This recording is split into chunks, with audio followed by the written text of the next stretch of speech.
Welcome back to ABC 15 Now. We're also buzzing today about regulating after-hours work emails. Think about it. You go home from work, and you're always still connected if you have a smartphone that has work email on it. A union at Volkswagen in Germany has reached a deal with a company that will cut off work emails for 1,000 employees when they're not at work. In fact, 30 minutes after they leave work, they no longer get work emails. It's an attempt to draw a line between work life and personal life. Is it really necessary, though, for the employer to have to do that? Is it necessary for the employees to need this? We want to hear from you. Do you think this is a slippery slope in terms of regulation, or would you welcome not having to worry about work emails when you're not getting paid?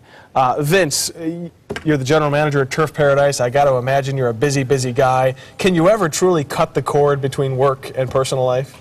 I can't, nor should I, but with my employees, I certainly want it cut.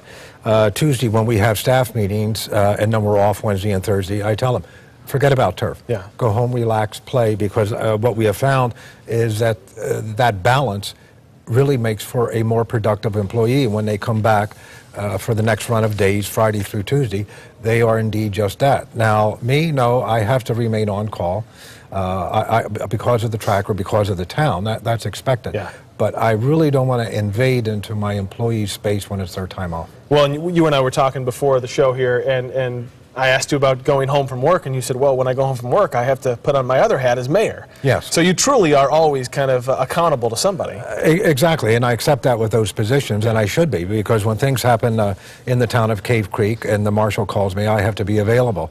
Right around Thanksgiving time, we had just opened a brand new Walmart. There was a bomb scare. Wow. So I had to leave my family and friends at the Thanksgiving dinner and go tend to that. Well, that's expected and should be, but I should not be bothering my employees about something like that. All right, well, we want to check out your comments online because you know so many people have an opinion about how this all works out. Jennifer Nivey-Try writes, I think it depends on the job. If the job is a kind of round-the-clock job, then you should get the emails as they come. But if your job is 9 to 5, then only while you're working. Christy K. Robinson writes on Facebook, good for Volkswagen. There should be a boundary between personal and professional time. How many companies are willing to pay 38 hours, 5 days salary, but expected 24/7 commitment from employees? That's what she's saying. You know, you pay them for 40 hours a week, but then you expect 24/7.